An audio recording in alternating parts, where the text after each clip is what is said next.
take a look at martial arts, beyond the fighting, beyond the survival aspects, which are important, it's truly, I believe, the greatest vehicle to discover your own personal human potential and answer the question of who you truly are. Because many of us walk around wearing masks, and to really start to rip away at each of those things, that's the true point of it. So you could show up honestly as who you are, be okay with it, accept yourself for it, and express yourself. And that's a gift of freedom, you know what I mean?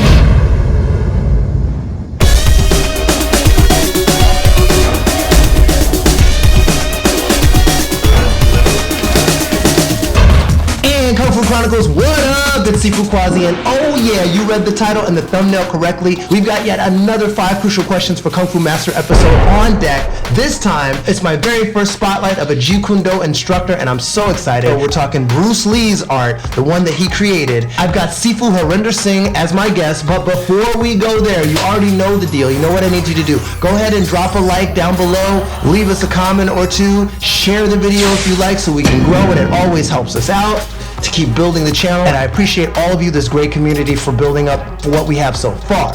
Also, when you comment, let us know if you're liking the stuff we're making, so of course we can make more of it. Follow us on our other social media platforms, here, and wherever else. That will fail. He's everywhere. So that you can stay up to date with all we've got dropping sooner rather than later in the channel, so that you can have access to all that great behind the scenes goodness. And finally, do yourself a favor and stay till the end of the video, because we've got some very special self-defense techniques from the Jeet Kune Do system that Sifu Singh will share with us. Yes, us. So you want to be here for that. Thank you for your cooperation. Alright, you guys ready for this? Let's go.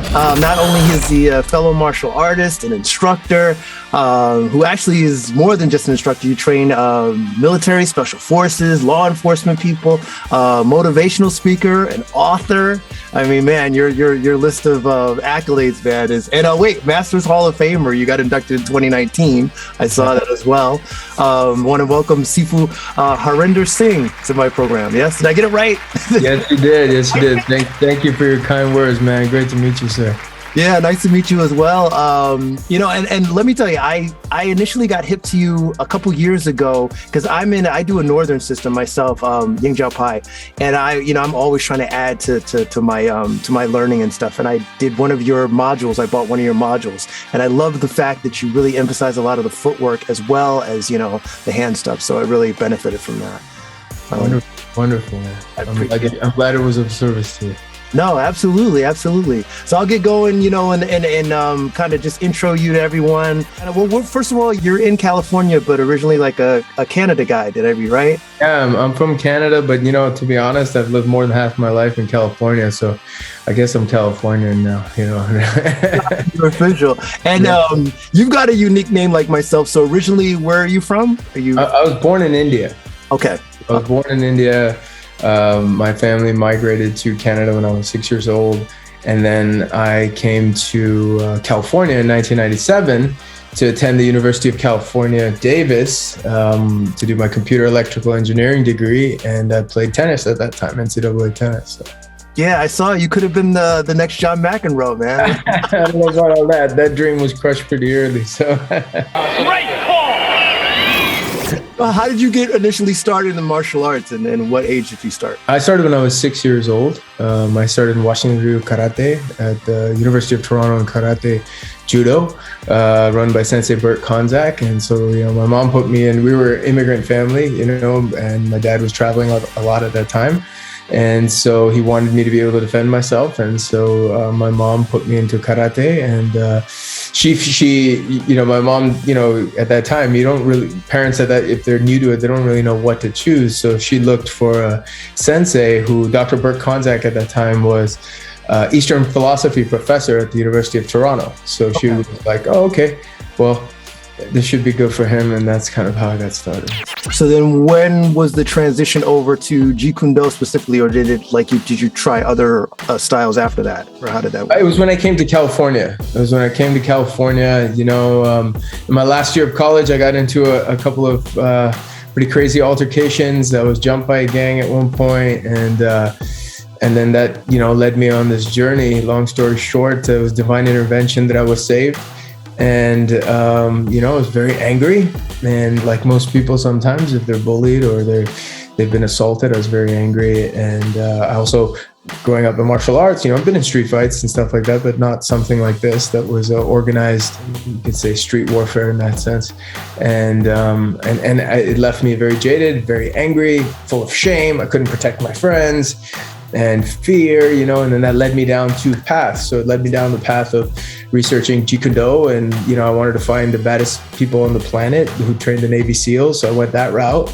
And then at the same time, I started to study internal martial arts as well. That's awesome. And I love the balance, at least for most martial artists, that they're very serious. I think the balance between the two, the internal and the external, is so important. And you probably feel the same, obviously, from what you just told me. Yeah, for sure. I think that, you know, when you take a look at martial arts, beyond the fighting, beyond the survival aspect, which are important, it's truly, I believe, the greatest vehicle to discover your own personal human potential and answer the question of who you truly are. Because many of us walk around wearing masks. We walk around masks based on fear, based on needing to control things, based on other people's approval. And to really start to rip away at each of those things, that's the true point of it. So you could show up honestly as who you are, be okay with it, accept yourself for it, and express yourself. And that's a gift of freedom, you know what I mean? Yeah, no, absolutely. So is it safe to say too that you do, like, even just judging by like the modules and stuff that I've seen and the stuff online that I've seen of you really do stress a lot of the combatives and the real seriousness of actually how to use your martial arts in real scenarios. That's safe to say? That's always your thrust? Yeah. I think that, you know, if you look at martial arts, they fall into three buckets. All of them do. They fall into traditional arts. They fall into sport, combat arts, you know, like MMA, boxing, kickboxing, Jui Jitsu. And then they also fall into reality-based defense or combatives. And for me, it has always been the bridge between the three, because the three together will develop the complete individual. You know, you could be training to fight the war on the street all the time and walk around angry, or you know, the war is also happening between your brain 24/7, 365. Right. So you have a war with stress and doubt and anxiety, and you're also preparing for war outside. We're all fighting wars. That's my secret. I'm always angry. So I think that all three of them provide an avenue. The sport provides a way to train with a non-resisting opponent. The combatives provide a way to train tactics and strategy that are realistic under those self-preservation conditions. And the traditional arts really share with you how to develop as an individual, to develop the energy, the spirit, so that you can develop yourself wholly and totally.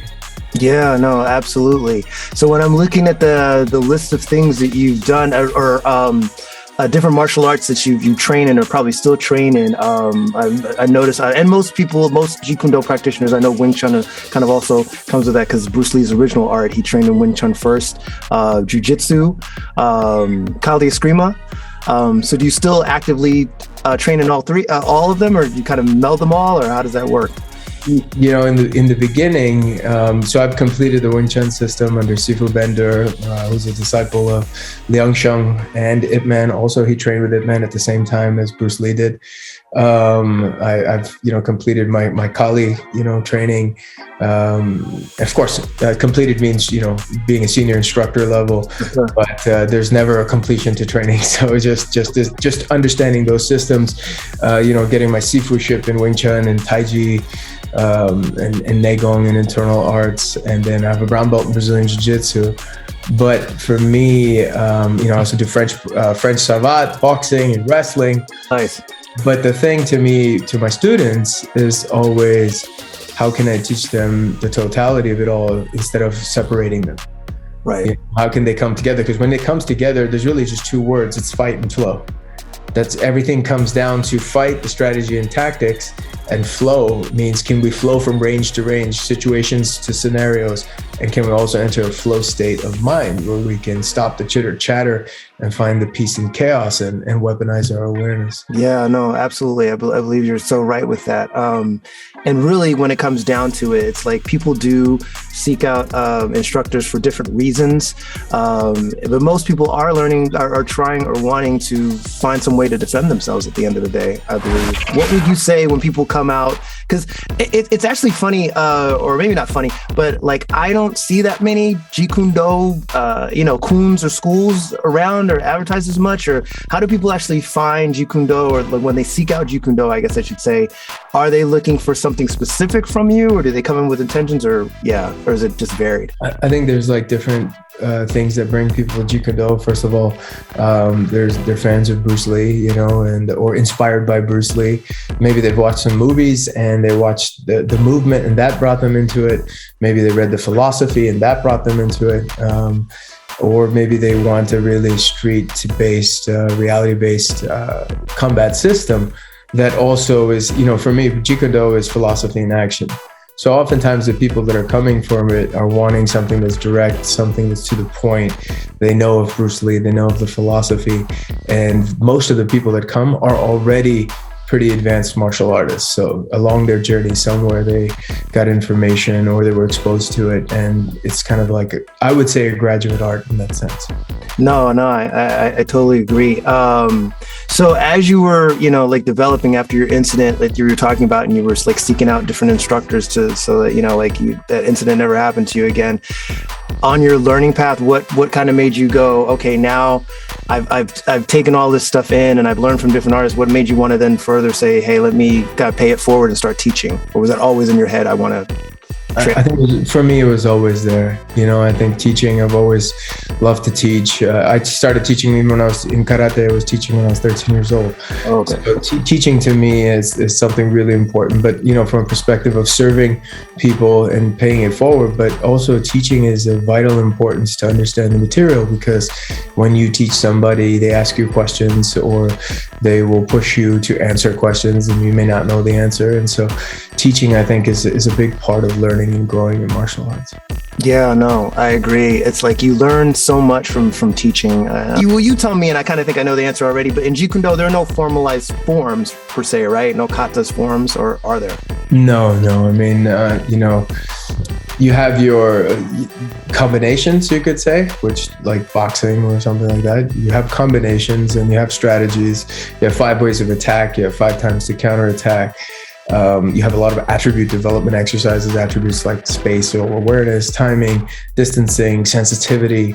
So that you have solo practice on the mukjong. There's some people that learn the form. I know the form where you freelance on the jong, but I think more of it is, if you are going to put a form together, it would be like enter, counter, recounter, and break those 3 beats down, do it with broken rhythm. Do faking and feigning, they come in and then use your imagination, see where the counter would be, and then counter the counter. I want to talk a little too about along those lines, the weapons training. I know, for instance, when I first started Kung Fu, like the weapons were these shiny things and I wanted to get my hands on a pole and I wanted to get my hands on a broadsword and all that. But then later, because I also did a little bit of cross training too, and saw the benefits of learning actually how the weapons function, how you use them practically, and how you defend against them more than likely. So I even started doing Krav Maga a few years ago to address things like that. When you start with weapons training in your style in Jeet Kune Do, is there a starting point for weapons or things that you start with first, or how do you guys approach that? So, in Jeet Kune Do, you have the concepts branch and you have the original branch. The original branch doesn't do much weapons. It's just their flavor. I teach both sides. But for me, the very first thing I teach is the knife. The very first, day one is the knife. When I'm talking military, day one is the knife, because the knife teaches you attributes, teaches you to move, it brings you awareness, it teaches you to breathe, it gets that the oh shit factor going. Yeah. And, I think that's fundamental, because if you look at Chinese arts, The Chinese arts save the weapon for last, because the weapons training is the secret. Because in the weapons training, you're going to develop further attributes. You're also going to develop further fighting strategies. You're also going to develop, the physical strength and tendon strength and speed and timing, things of that nature. And so masters back in the day in China and the Chinese arts at least saved it till the last, because that was what would activate the system. But in the Filipino arts, they start first with the weapons, right, and then the hands follow. So I think that helps bridge the gap really fast and starts to teach you timing, angles, distance, geometric shapes, and get a better understanding of the fight right away, and build crazy reflexes and sensitivity. Yeah, nothing to get you going like a quick knife slash to the face and you're moving. It doesn't matter who you are, right? Now I got to cut you. So along those lines, how did you starting to train like military and those kind of people? My old teacher used to train them a lot, and so I just kind of took over from him. So I started training them right in the beginning, and now I've had the honor of training definitely over 175 different instructors from different agencies, whether it's Secret Service, SWAT, Special Forces. Most of my work is to train the trainer. So I train trainers how to teach curriculums and how to develop students. And so that's why I was at ILETA, the International Law Enforcement and Educators and Trainers Association, honored to be chosen 11 years in a row. And we work over there with defensive tactics instructors, police academy instructors, Secret Service instructors, or SWAT or military, wherever all over the world they come from. And we give them solutions that they can take back to their departments. Yeah, no, that's awesome. Would you say it's probably a different kind of teaching, right? Like you're saying, versus just teaching your regular students. Is it harder or easier teaching, like law enforcement? Well, the thing that ends up happening is that a lot of people don't understand which branch it is. But most law enforcement, a lot of times their hands are tied because there's a lot of policies and there's a lot of departmental guidelines and things of that nature. Same with civilians, there's laws. With the military, it's just terminate the threat. So it depends on what they need and what are the use of force options that they have to function within. But my programs are very similar across the board because it has to be led with awareness first and foremost. Yes, so the concept is to weaponize your awareness, and awareness is not just a situational awareness versus awareness of you in the moment. How are you doing? Are you freaking out? Are you panicking? Are you getting anxious? Are you getting angry? What's happening with you? Because only then can you be aware. The second awareness is the awareness of your opponent. And then after that, you have awareness of the situation. Then once you have the data from yourself, the opponent, and the situation, now you have to have awareness of which tactic and strategy to employ. And strategy and tactics is an interesting thing because, as Sun Tzu says, strategy without tactics, you're slow to victory. Tactics without strategy is the noise before defeat. So, strategy is your plan, but tactics is how you're going to execute it. And all of that has to be trained, but it doesn't matter if the individual can't be calm, cool, and collected first. If the individual can't, relax under pressure. If they can't slow down their perception of time, because in chaos, time speeds up and your heart starts pounding. And it doesn't matter if you can't make conscious choices, if you're just reacting. Understood. And also, like along those lines, I always wonder what you look for in a good student, especially if you're looking for people to carry on the lineage or carry on the teaching. Is there specific things that you look for? It's like, okay, he'd be a good instructor. I want to hone his talents. Yeah, for me, I look for three things in a potential student. And number one is, what are they already doing to help themselves? Number two, are they asking for help? Are they asking to be taught, or do they need to be convinced, right? So do they have an empty cup? And three, are they willing to do what's necessary and have the cup filled? Yeah, no, it's and of course, integrity, honesty, and character. That's the most important piece of it all. The code, the code of conduct. And is it, I think you'd probably say so, it's important to also have that balance. So are they willing to also do like the meditation work, the internal work? How much do you, emphasize that in your teaching, like the Tai Chi side? Or it's central to it all.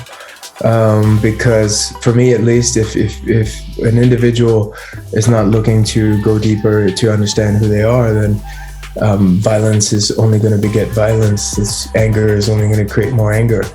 And so the whole process is that a lot of people get into martial arts because they're angry or they're afraid. And through the training, it should be a healing process. So that at the end of it, you get to the point where you've healed, you've forgiven, you've taken accountability, and now you could be a source of light in the world. Talk to me a little bit about it's a motivational speaker.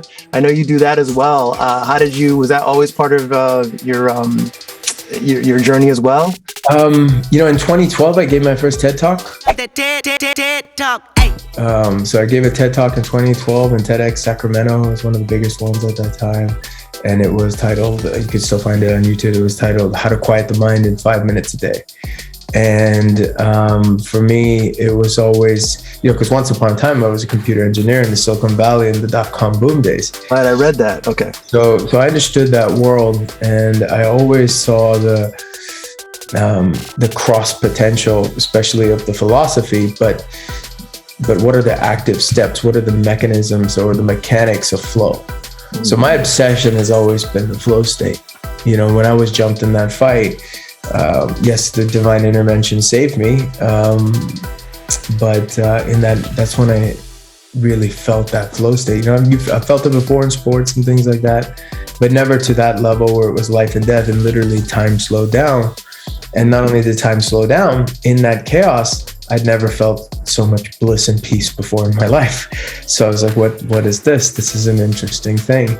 And then I realized that whether it was military or it's in the battlefield, the boardroom, or it's on the football field, 90% of success is your mindset. We hear a lot of people talk about it, but if 90% of success is your mindset, then the question that everybody should answer is, well, are you then spending 90% of your time and the resources developing that mindset?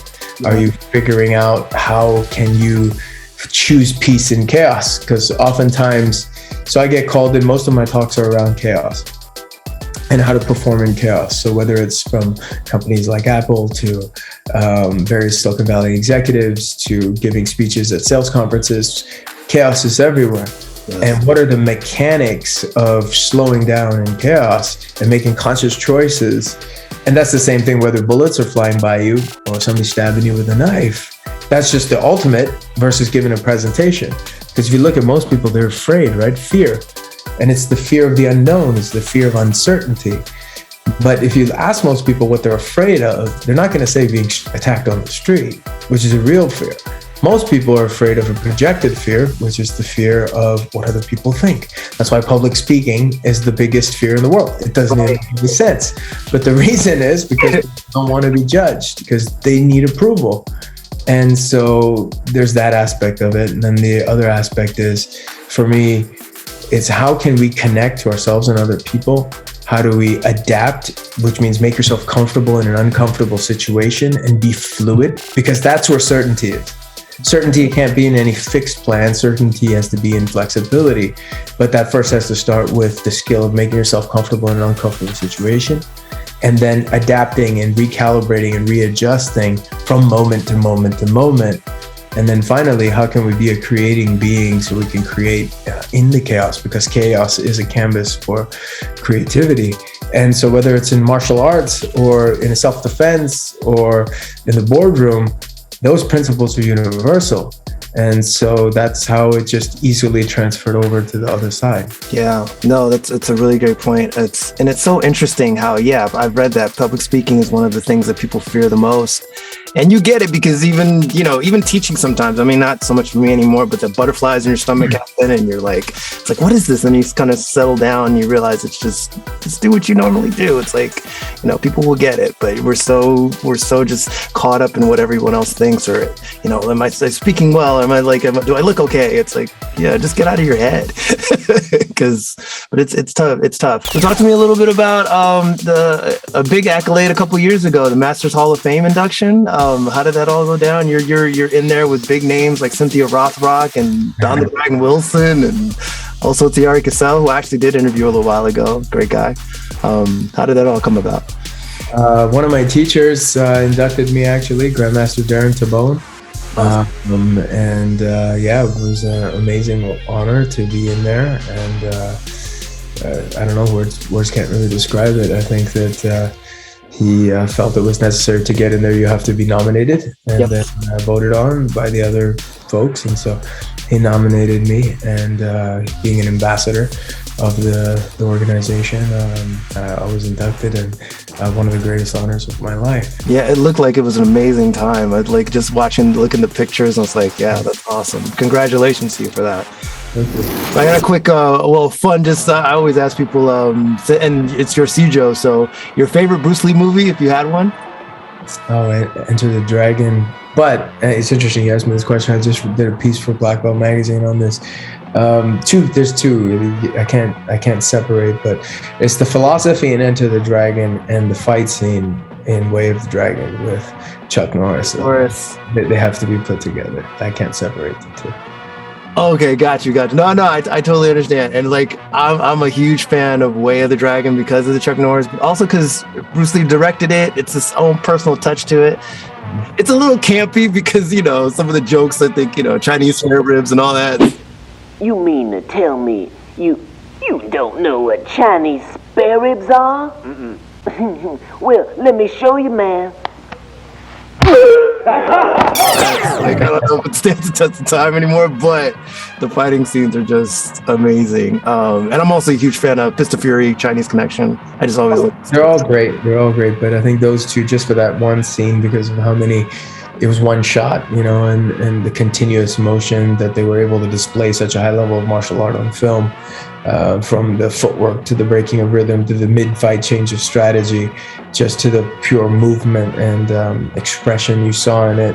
And then in Enter the Dragon, the key scenes when he's talking to the monk or he's talking to the student of his.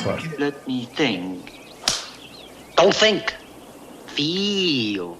Right. And there's many little nuances that go in there. And then, of course, Game of Death, that final pagoda of how the art progresses going from one to the other. The other is again, everything he was doing was to send a message to the martial arts world. And so I think in those movies, that was really shown mastery. So would people want to train with you if they, I know you've got many links and you're on social media and everything. What's the best way for them to link up with you if they're looking for a good instructor? They can go to sifusing.com or mindboxing.com, and then follow me on Instagram at Sifu Singh. I put all my retreats and things up there, which are now the world is back open. So yeah, I know, right? There's a big event coming up in June. In Texas, and the annual retreat is back, and so I'm looking forward to that. What do you guys do with the retreat? Just train? It's just strictly training? Yeah, it's 3 days. It's in Texas. It takes place on a ranch over there, and we do everything from traditional to combatives to sport. So we're going to be doing combat chess games, which is a whole curriculum of, regardless of your style. For me, it's very important to be able to teach people, regardless of the style or the name. The name just doesn't really, I think names sometimes divide people. And I think that more often it's like, it shouldn't matter what your background is. You just come with like-minded martial artists that want to train and get better and speak the language of geometry, timing, angles, distance, emotions, and energy. And the rest is a personal expression. So all styles and systems can fit in that way, you know what I mean? And at the end of the day, we're so many styles and systems, but we're one martial arts family. We're so much more alike than we are different, right? Yes, sir. Not everybody gets together on the weekend and wants to choke each other out, but we do. So yeah. There's no need to divide it, and so that's what the retreat is. Well, I've got one final segment I ask all my Kung Fu instructors and masters. It's called the 5 Crucial Questions for Kung Fu Masters. Is it okay if I ask you them, sir? Let's go.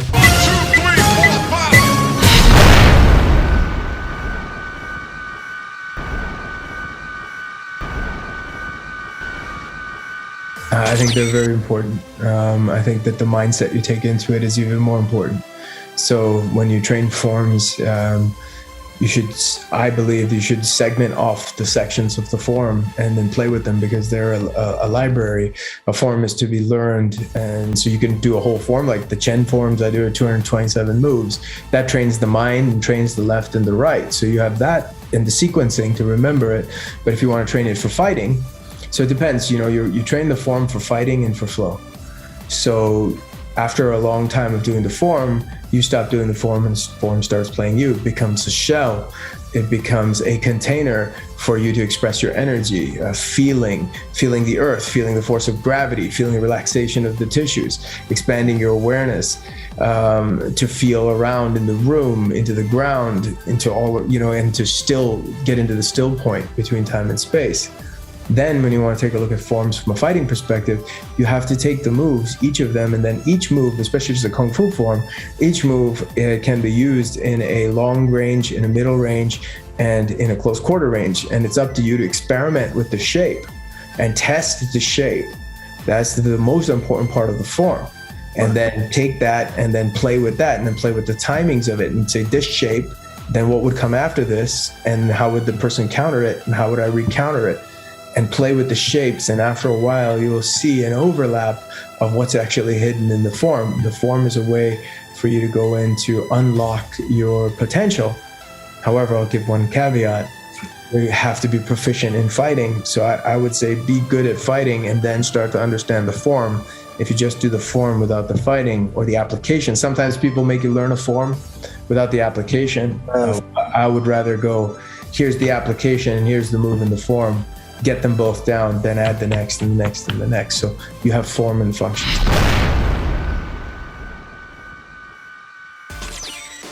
I think that sometimes what happens is that they may be closed-minded a little bit, in the sense that what they just need to do is cross-train.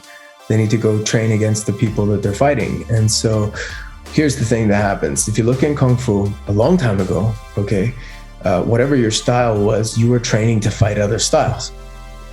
But as time progressed, now we have schools of styles within each other, like the same style. So it's Wing Chun, training only with Wing Chun, Choi Li Fut only with Choi Li Fut, Tai Chi with only Tai Chi. So the timing, angles, and distance that you're learning of the different fighters are of your classmates who are doing the same style. So it's like trying to take that Lego block and fit it to another Lego block whose geometric shapes, timing, angle, and distance that you may not be aware of. And then it becomes a gamble. The next thing happens is that, are you doing full contact training? If you're not doing full contact training, I would suggest experimenting with it safely, of course. Mm-hmm. And then the next experimentation has to be that you have to go outside of your school. It's very simple. Go find a high school wrestler, pay the guy $20 an hour, tell him to take you down. Yeah. And can you stop it? Then go find an amateur boxer and go pay them and go in the ring and move with them, and first in boxing. And then so you can, to defend against them, you have to some extent learn what they do. You have to understand the style. You have to research it. That's something very important. You don't have to become a master in it, but you have to research it enough, and you have to spend enough time in it that you understand the timing, the angles, and the distance of your opponent. Otherwise, you can't have an adaptability. You're just kind of shooting in the dark. So I think that Kung Fu has a lot of amazing things. I mean, I use it all the time, but I've spent a lot of time boxing and wrestling and doing Jui Jitsu, so I understand what they're doing. And if you understand what they're doing, they actually may not understand what you're doing, and you have a way to apply it. So I think it's about experimentation and exploration, and being humble and not believing the hype. Don't believe the hype. That my style, my Sifu, and my system is the best, because as soon as you do that, you're fixed. Yes. And you will get humbled. And even if your style and system is expressed the best by your Sifu, doesn't mean you could do it. Exactly. And maybe 100 years ago, there was a grand Sifu who was a G who could do it. Right. And later, everybody's living off his reputation. So I think that that's the individual experimentation process is the most important part.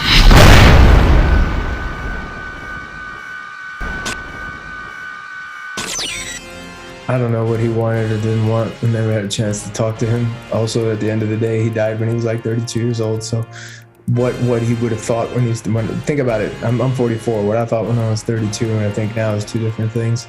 So I think that's a very difficult question for me to answer. I don't have the information. Yeah. I do believe, though, in a principles and process-driven approach. So if you have a principles and process-driven approach that's based in experimentation, exploration, discovery, and a growth-minded one, then you have to answer the questions for yourself. That's the most important thing. You have to be able, there's no such thing as the greatest martial art. Right. It's just the individual that could do it. If you take a look at a guy like Rickson Gracie, he could do jiu-jitsu better than other people could do other arts. Right. But that's not true for everybody else. So every single person needs to actually find who they are in their process. And Jeet Kune Do is a process. I think at the end of the day, the words muddy it, but it's a process. It's a process of discovering the truth for yourself. Now, in that process, there are principles. And in those principles, if you're following those principles are designed to show you a way to understand yourself better, to adapt better, to solve problems better. Because if you think about it, okay, not everybody's as fast as Bruce Lee. Right. So if that's the situation, think about it. So maybe you're injured and you have to rely on speed, or you get older and you rely on speed. So if you take a look at it totally and start to see, okay, what is combat all about? What Jeet Kune Do is a lens to look at things. It's really a lens, and the lens is only as good as what you're looking at.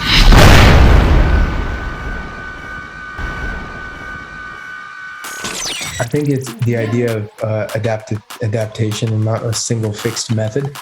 That's really important. You have to be proficient in a kicking range, in a punching range. You have to be proficient in grappling, in trapping range. You have to be proficient on the ground. You have to be proficient with weapons. And once you're proficient with those areas, the next thing you have to be proficient is the ability to transition between them, because no one fight is a punching or kicking. Right. Then you also have to develop your conditioning and stamina and strength and coordination. And then on top of that, you also have to develop your mindset and your awareness, because Jeet Kune Do literally translated is the way of the intercepting fist, right? So it's interception, right? Right. But before you have interception, you have to build perception.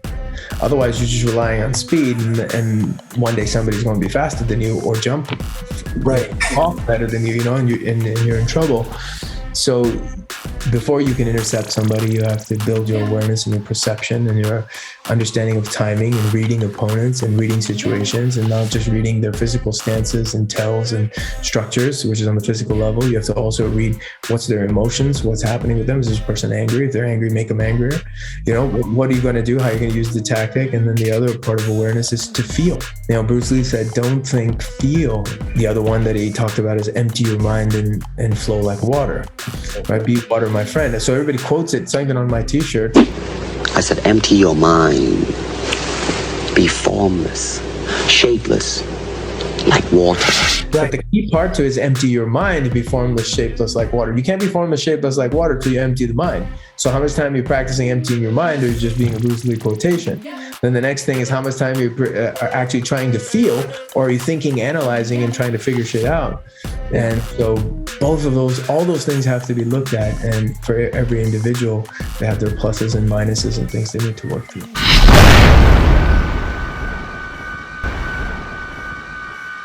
The first thing I would start off with, when you're taking a look at the martial arts profession, okay, you have to be a good technician. So that means you got to look good with what you're doing if you want to sell it as a business. So you got to know your techniques. You have to be able to know the form. The next is you have to be a good teacher. You have to be able to teach it. The next thing is you have to understand fighting. You have to be a good fighter and understand its applications. And then there's an X factor. The X factor is that you have to be uniquely you. You can't try to be somebody that you're not. And that's something very important, because that's what people get drawn to. They get drawn to an individual that understands who they are. And that's the attainment that they're really looking for, whether they can verbalize it or not, because that's the priceless part. And the next piece is that you have to also study and understand a little bit of the martial arts business. And in the martial arts business, if you're going to open a school and do things like that, I would definitely take some of the courses that are out there. The Martial Arts Industry Association provides a lot of courses that can help individuals. So it's not just as simple as, I'm going to go rent a space and start a class, and lock into a lease.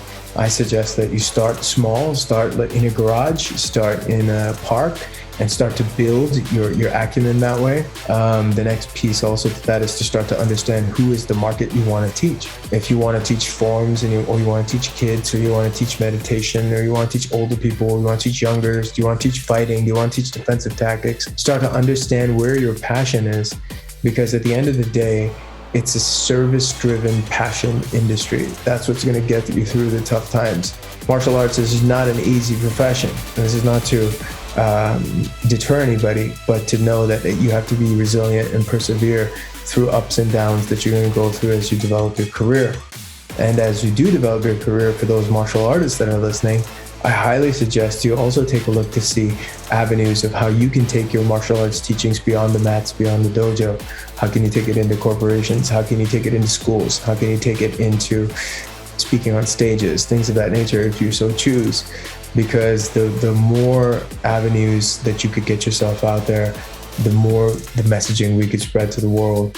I think that's it. Because to me, I think martial arts is the greatest vehicle for human potential, and that's all the martial artists listening. That's why you're listening. That's why we do what we do. You know, and we need to share it with everybody, because I think martial arts should be up there with a doctor or a lawyer, or all these other three-letter degrees that are there.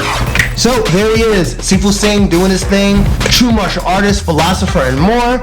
Let me know you guys' thoughts down below as usual. Drop those comments and of course your suggestions on people you'd like to see down the line on the channel right here. I'll do my best to accommodate. Okay, you made it to the end of the video, and as promised, here are some self-defense techniques just for you from the Jeet Kune Do system. Check them out. There are 3 times to hit somebody. Bruce Lee discovered this. Many great fighters know about this. And most commonly, the times we see people hit is he comes up and he throws a jab, and the guy goes here, boom, and throws a shot back, okay? That's after. He throws a jab, slip it, boom, that's after. He throws a jab, I parry it, I throw a jab back, that's after. Now during timing would look like this. Bam! He gets hit right when the shot is going out. It's during his attack. He goes and throws, it's during his attack. The highest level of timing that you could use is called interception, okay? And that's before timing. And that timing is really dependent on a keen sense of your distance management and your how sharp you've made your tools, but also understanding the intent of the fighter. Can you read them? Can you read their tells? Can you read their cues? And can you intercept them, maybe sometimes even on their thought? So the interception or before timing will look kind of like this. You see that? Before he could even get it off. If you notice, when most people step to fight, go ahead. You see he has to step to reach me. And when he comes to step to reach me, bam, there's the interception. I take it right away. When I see him fidget and move, I take the shot right away. As he comes to me, bam, I take the interception, and then I can follow. So there's the difference between before, during, and after. Hey, so what'd you think? Some stuff in there for you? Maybe some practicalities you can integrate in your own martial arts training? Let us know down below. And of course, thanks to Sifu Singh for being a part of this video. What's up, everybody? It's Sifu Singh, and thank you for watching Kung Fu Chronicles. Check it out.